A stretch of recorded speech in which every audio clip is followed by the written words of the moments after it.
देखिए, देश संविधान से चलेगा और संविधान के अनुसार हम सांसदों के द्वारा बनाए गए संसद में नियम और कानून से चलेगा। अगर किसी की भी शिकायत आती है, देश की कोई सी भी एजेंसी जो कॉम्पिटेंट अथॉरिटी है वो उसकी जांच करती है, तो डॉक्यूमेंट दिए जाते हैं जो इफेक्टिव पार्टी है और अपने आप को निर्दोष सिद्ध करा जाता है। अगर वो ऑफिसर ना करे फिर कोर्ट जाया जाता है। और तुम जाओगे और वहां जाके कागजात देने के बजाय छीन के लेके आओगे। देश का गृह मंत्री अगर जाके कलकत्ता में प्रेस कॉन्फ्रेंस करेगा तो 40 मिनट झेलेगी नहीं।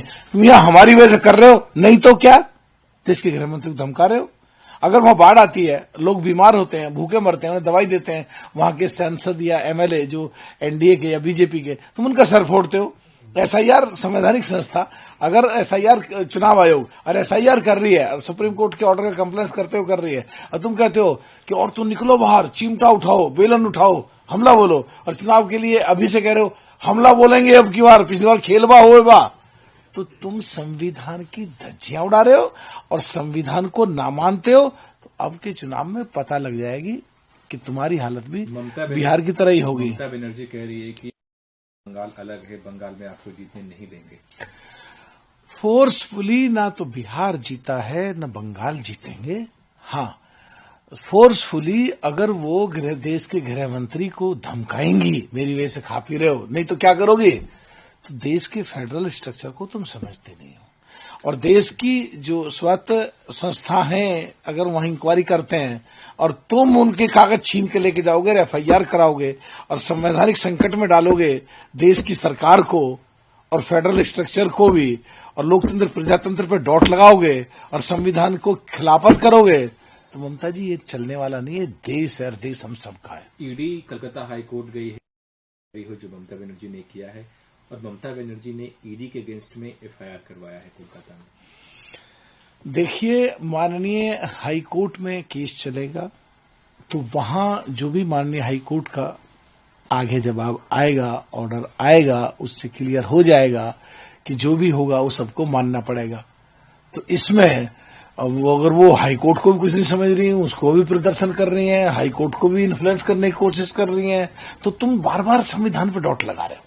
कोलकाता से लेकर दिल्ली आरोप लगाया कि दिल्ली पुलिस ने उनको ईडी फाइनेंस मिनिस्टर के अंदर आती है और वो होम मिनिस्टर के वहां जाके प्रदर्शन कर रहे हैं।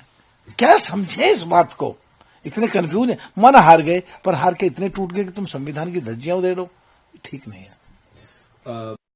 ये चीजें जहां जहां अपोजिशन की सरकार होती है, सेंट्रल एजेंसियों का दुरुपयोग होता है। ममता बनर्जी शेरनी है, वो लड़ाई लड़ेंगी। मुफ्ती जी तो देश को पता नहीं कौन कौन से तान कहती हैं, वो तो देश के खिलाफ बोलती हैं ना, कुछ का कुछ बोलते हैं, तो उनकी क्या लोग गंभीरता से नहीं लेते। एक इंट्रोड्यूस कर रहा है 500% टैरिफ का, इस पे आप क्या कहेंगे? हालांकि एमईए की तरफ से रुख साफ है कि बातचीत का जो दौर है दोनों देशों के बीच में वो जारी रहेगा और एक सकारात्मक जो है वो निर्णय निकाला जाएगा। देखिए, हमारे देश के प्रधानमंत्री बहुत सहनशील हैं। उन्होंने पहले आभास लग के 40 देशों में जहां व्यापार नहीं होता था वहां व्यापार करके उतना ही व्यापार के लिए रास्ता खोल दिया, जिससे देश लगातार तरक्की करता रहे। और जहां तक बात है, ट्रंप मोदी जी की तारीफ करते हैं और मुझे लगता है आने वाले समय में सब चीज सेटल हो जाएगा। ऐसे सो कॉल्ड इंडिया गठबंधन के लोग जो कोशिश कर रहे हैं भड़का के एनडीए के लोगों से कुछ बुलवा दें या माननीय प्रधानमंत्री से कुछ बुलवा दें, तो ये बेवकूफ हैं। वहां भी अच्छे संबंध होंगे यूएस के साथ हमारे। खरगे कह रहे हैं कि जो भारत की एक उधर जाती कुछ स्पष्ट नहीं है। खरगे साहब की क्या बात करें, 83 पे हो गए। 83 का अगर स्वास्थ्य के हिसाब से, मेडिकल के हिसाब से देखोगे तो ना उनकी याददाश्त बस की रहती है, ना उनके चलना बस की रहता है, ना उनके सोचना बस की रहता है, ना उनके बोलना बस की रहता है।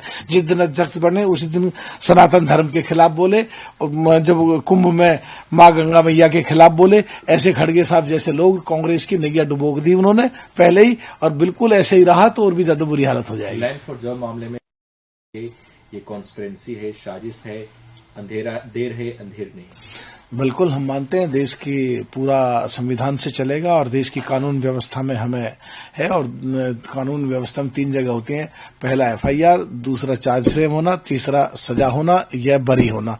तो एफआईआर भी हो गई और चार्ज भी फ्रेम हो गई, और फैसले की बारी है। फैसले में जो होगा पूरे देश के सामने आएगा। वीके न्यूज, राष्ट्र के नाम।